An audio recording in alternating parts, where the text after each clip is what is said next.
जैसी थी और कल मैं तुम्हारे जैसा हो जाऊंगा।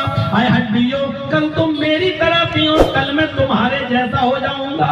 आए हड्डियों, कल तुम मेरे जैसे थी और कल मैं तुम्हारे जैसा हो जाऊंगा। वो ये कहकर अपनी मौत को याद किया करता था। जब 6 महीने वो हुकूमत करता था तो उसके बाद वो 6 महीने जंगल में भी रहता था और कहता था हुकूमत में हमने बड़े ऐशो आराम किए हैं, बड़े आराम से हमने जिंदगी गुजारी है, अब इसको हम कैसे याद करें, इसको हम कैसे फरामोश करें। फिर वो जंगल में जाता था और जंगल में जाकर वो अपनी मौत को याद किया करता था और हड्डियों को देखकर कहता था, अरे हड्डियों, कल तुम मेरी तरह थी और कल मैं तुम्हारे जैसा हो जाऊंगा।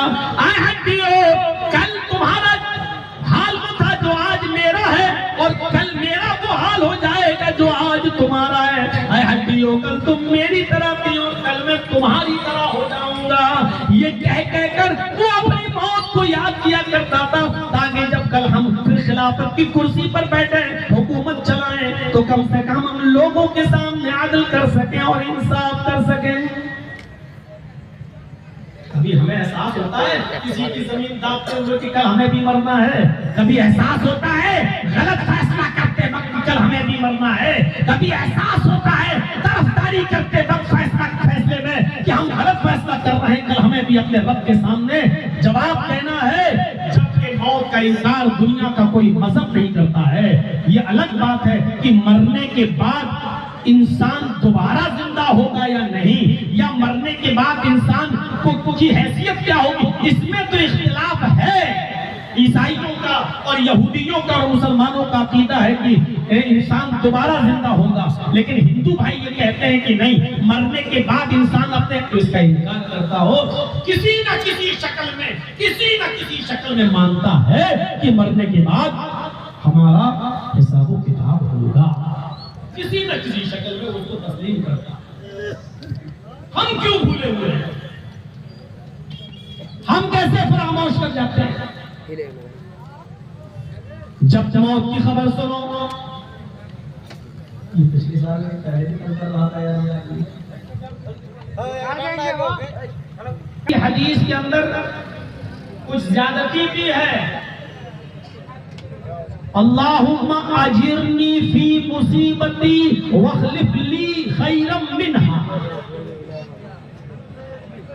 अल्लाह के नबी अपने चंद सहाबा के दरमियान बैठे हुए थे, उसमें हजरत अबू सलमा रजी अल्लाह ताला अन्हु भी थे।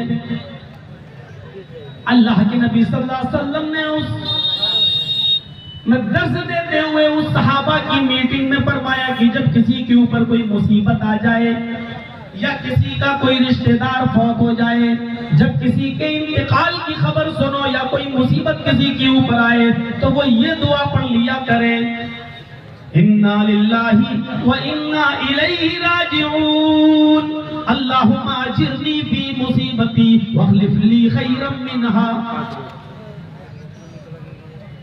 अल्लाह, इन्ना लिल्लाह, हम अल्लाह ही के लिए, अल्लाह ही की तरफ से हैं, व इन्ना इलैहि राजिऊन, और हम सबको उसी की तरफ पलट कर जाना है, हम सबको अल्लाह ही की तरफ लौट कर जाना है।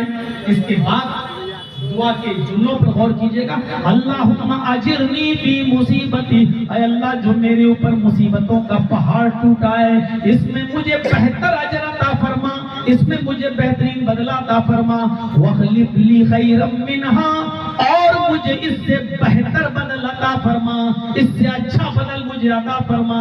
हजरत अबू सलमा रजी अल्लाह ताला अन्हु फरमाते हैं, इस दुआ को मैंने नबी अकरम से सुना, फिर वो अपने घर आए।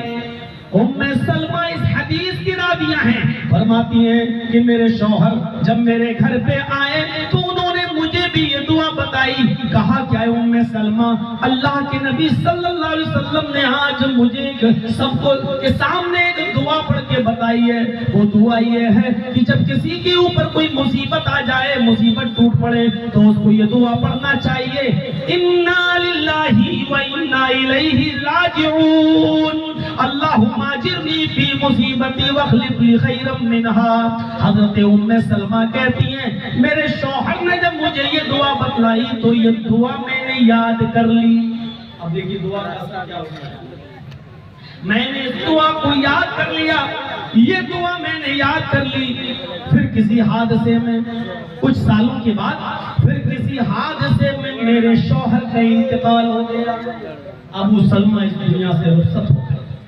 अबू सलमा का इंतकाल हो गया और इंतकाल की खबर जब उम्मे सलमा को पता चली, उनके कानों तक खबर आई कि आपके शौहर अबू सलमा इंतकाल फरमा गए, तो हजरत उम्मे सलमा ने यही दुआ पढ़ी, इन्ना लिल्लाहि व इन्ना इलैहि राजिऊन, अल्लाहुम्मा अजिरनी फी मुसीबती वख्लिफ ली खैरम मिनहा।